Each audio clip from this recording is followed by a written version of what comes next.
Welcome back to my channel. ഇന്നത്തെ video കാഞ്ഞിരപ്പള്ളിയിലെ പ്രശസ്ത മരിയൻ തീർത്ഥാടന കേന്ദ്രമായ അക്കരപ്പള്ളിയിലെ കാഴ്ചകളാണ്.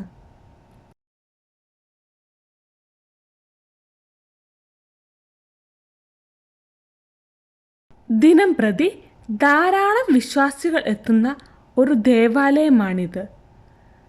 ചരിത്രപരമായും നിർമ്മാണപരമായും ഈ പുരാതന ദേവാലയം മറ്റു ദേവാലയങ്ങളിൽ നിന്നും വേറിട്ട് നിൽക്കുന്നു. കേരളത്തിൽ മുഖവാരമില്ലാത്ത ഇന്നും നിലനിൽക്കുന്ന ചരിത്ര പ്രാധാന്യമർഹിക്കുന്ന ഒരു ദേവാലയമാണിത്. ഭാരതത്തിൻ്റെ അപ്പസ്തോലനായ മാർത്തോമാ ശ്ലീഹ AD 52 ഭാരതത്തിലെത്തുകയും അനേകം സ്ഥലങ്ങളിൽ വിശ്വാസികളുടെ സമൂഹങ്ങൾക്ക് രൂപം നൽകുകയും ചെയ്തു. അദ്ദേഹത്താൽ സ്ഥാപിതമായ 7 പള്ളികളിൽ ഒന്നാണ് നിലയ്ക്കൽ. AD 1325 നിലയ്ക്കൽ നിന്നും കുടിയേറിയ നസ്രാണികളുടെ പിന്മുറക്കാരാണ് അക്കരപ്പള്ളി സ്ഥാപിച്ചത് എന്ന് ചരിത്രം സാക്ഷ്യപ്പെടുത്തുന്നു. ആ കാലത്ത് മലനാട്ടിൽ നിന്നും തീരപ്രദേശമായ ആലപ്പുഴയിലേക്ക് കച്ചവട ആവശ്യത്തിനായി ധാരാളം ആളുകൾ പോയി വരുന്നത് പതിവായിരുന്നു. ഇവരിൽപ്പെട്ട നസ്രാണികൾ പിന്നീട് കാഞ്ഞിരപ്പള്ളി കേന്ദ്രീകരിക്കുകയും അവിടെ താമസമുറപ്പിക്കുകയും ചെയ്തു.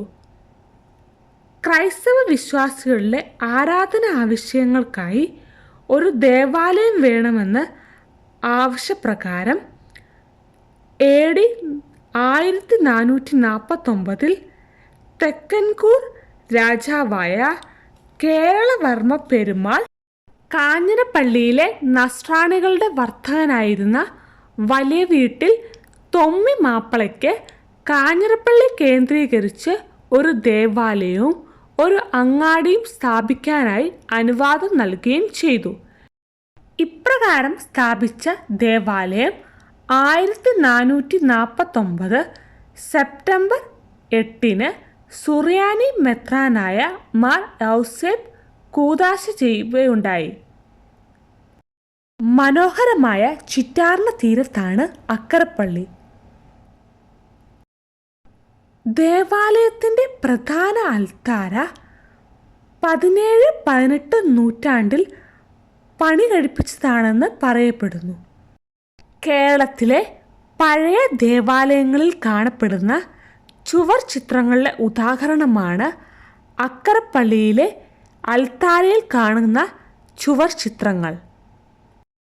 സെപ്റ്റംബർ 1 മുതൽ 8 വരെയുള്ള 8 നോമ്പ് ആചരണം അക്കരപ്പള്ളിയുടെ ഏറ്റവും വലിയ വിശ്വാസ പ്രഘോഷണമാണ്. ഏറെ ശ്ലൈകിക പാരമ്പര്യമുള്ള ഒരു ദേവാലയം കൂടിയാണ് കാഞ്ഞിരപ്പള്ളിയിലെ പഴയ പള്ളി അഥവാ അക്കരപ്പള്ളി.